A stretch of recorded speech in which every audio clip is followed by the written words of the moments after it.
লাইফে second time কিনতে গেছি বাইক। আগে চালাতাম বাজাজ পালসার 150, সেই বাইকটা আমি সেল আউট করে দিয়েছি। সেটারও ভিডিও আমি তোমাদের সামনে তুলে রেখে ধরেছিলাম। তো যাই হোক, এখন আমি যে বাইকটা পারচেস করেছি সেটা হলো হন্ডা এসপি 160। খুব সুন্দর বাইকটা আমার লেগেছে, আর আমি মনে মনে ডিসাইডই করেছিলাম নেক্সট টাইম যখন বাইক কিনবো অবশ্যই আমি হন্ডার বাইক কিনবো। তা নতুন বাইক কিনেছি, হিন্দু মতে অবশ্যই ডেফিনেটলি পুজো তো দেবই। তা আমাদের বাড়ি যেহেতু টালিগঞ্জ, তো আমি চলে গেছিলাম করুণাময়ী মন্দির, যেখানে অনেক বইয়ের শ্যুটিং বা সিরিয়ালের শ্যুটিং হয়েছে। এখানকার মা খুব জাগ্রত। আমি যখন প্রথম ফার্স্ট বাইক নিয়েছিলাম তখনও এই মন্দিরে এসেই আমি পুজো দিয়েছিলাম। তো এটা সেকেন্ড বাইক। তো এই বাইকটাও আমি ঠিক সেম করুণাময়ীতে এসেই আমি পুজো দিলাম। তবে এখন অনেক নিয়ম পাল্টেছে দেখলাম। আগে টোকেন কাটতে হবে, তারপর বাউন ঠাকুর এসে পুজো দেবে। যাই হোক, পুজো তো দিলাম, তার সাথে আজকে অনেক জায়গায় ঘুরলাম।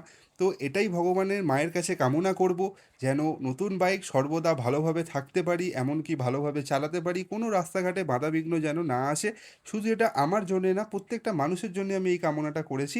আর এখানে পুজো অলমোস্ট কমপ্লিট হয়ে গেছে, বাউন ঠাকুর অলরেডি এখানে ধূপ দেখাচ্ছে। তো ধূপ দেখানোর পরে আমাকে বললো তুমিও ধূপটা গাড়ির চারপাশে ঘুরিয়ে দিও। আর আমি যখন গাড়ি কিনেছি গত বৃহস্পতিবার দিনে, ভিডিওটা দিতে একটু দেরি হয়ে গেল তোমাদের সামনে আনতে। তো প্রচণ্ড বৃষ্টি, বৃষ্টির মধ্যেই আমাকে বাইকটা শোরুম থেকে আনতে হয়েছে। কেন, নতুন বাইক মন টিকছে না। এখন নাকি নতুন নিয়ম করেছে, গাড়ি নাম্বার প্লেট ছাড়া দেবে না। এমনি অলরেডি অনেক দিন পর গাড়ি হাতে পেয়েছি।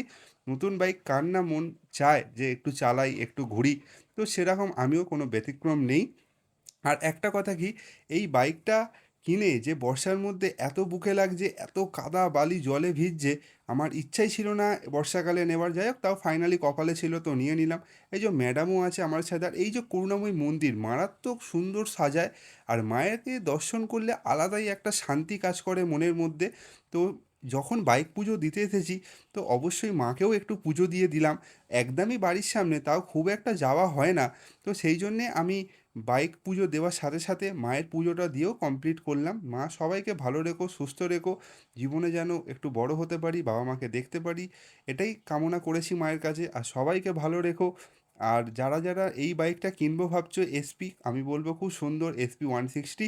আর এই যে করুণাময়ী মন্দির তোমরা সবাই চেনো, অনেকেই সিরিয়াল বা মুভিতে দেখেছো, এটা আমাদের একদমই বাড়ির সামনে। তো এখানে ম্যাডামও পুজো দিচ্ছিল, তো ম্যাডামও পুজো দেওয়া কমপ্লিট হয়ে গেল।